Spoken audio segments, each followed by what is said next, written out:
Okay, everybody, I got a 2005 Toyota Seqoia. Complaint is that the window's not rolling up and down. You want to check the fuse box because this vehicle was involved in a collision. So you got fuses there. You want to check all of them. That's what I do. I normally would do from side to side. Make sure you got power. Make sure you turn the key on. And then over here in the engine compartment, you have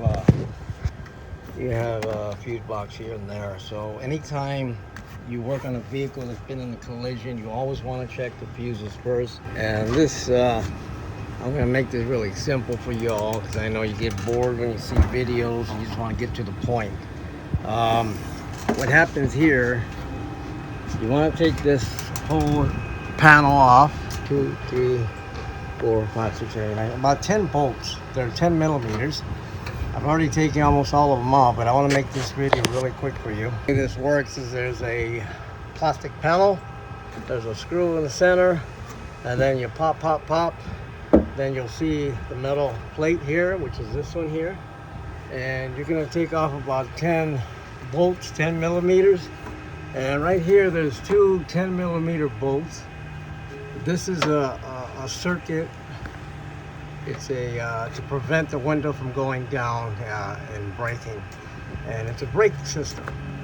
And I've already loosened these two. I want to show you what it does. See that?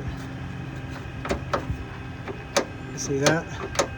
It goes forward. So what you want to do is get a 10 millimeter and you push it downward and you drive that 10 millimeter tight. Same with that one. It's going to stay in position, and that'll hit a micro switch which is inside, and it'll reactivate it. Stay tuned. Now you want to check the back window. I'll put the key in, make sure this is going to work, and you come over to the switch. Now you want to hit that button and keep an eye on the back window. And there it goes, people. After readjusting the brake system, it reactivates the micro switch. Okay, people, that's it. God bless you.